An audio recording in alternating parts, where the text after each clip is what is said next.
జిల్లాల పునర్విభజనపై కీలక మార్పులే ప్రధాన అజెండాగా నేడు సీఎం చంద్రబాబు అధ్యక్షతన సచివాలయంలో రాష్ట్ర మంత్రివర్గ సమావేశం జరగనుంది.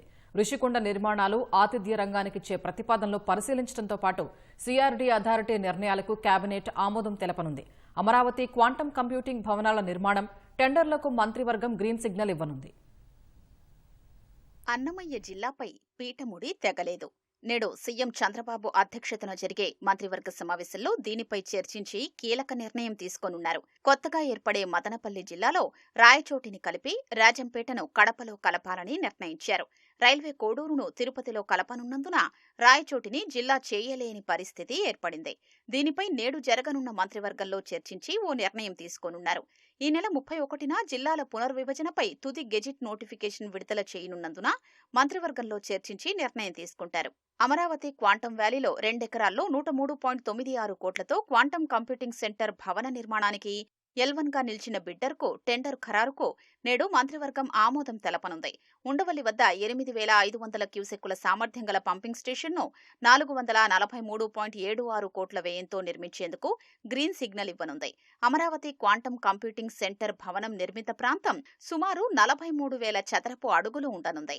అఖిల భారత సర్వీసుల అధికారుల కోసం నిర్మిస్తున్న బంగళాల్లో 109.52 కోట్లతో అదనపు సదుపాయాల కల్పనకు కేబినెట్ అంగీకారం లభించనున్నట్లు సమాచారం. రాజధానికి 7,500 కోట్ల రుణంలో నాబార్డు ఇప్పటికే విడుదల చేసిన 1,502 కోట్లలోంచి 100 కోట్లు సీఆర్డీఏ, ఏడీసీ అడ్మినిస్ట్రేటివ్ సర్వీసులు, ఆఫీసు ఖర్చుల నిమిత్తం వాడుకునేందుకు మంత్రివర్గం అనుమతి లభించనుంది.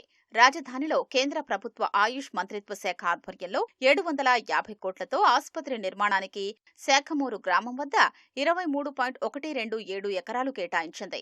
ఏటా ₹1 లీజు చెల్లించే ప్రాతిపదికన 60 సంవత్సరాలకు కేటాయించింది. సదరన్ హోటల్స్ కు 2 ఎకరాలు, ఓం సాయి అసోసియేట్స్ కు హోటళ్ల నిర్మాణానికి 4 ఎకరాల చొప్పున గతంలో స్థలాలు కేటాయించారు. అక్కడ కొన్ని సమస్యలు తలెత్తడంతో వాటికి వేరే చోట భూమి కేటాయించే అంశంపై మంత్రివర్గంలో కీలక నిర్ణయం తీసుకోనున్నారు.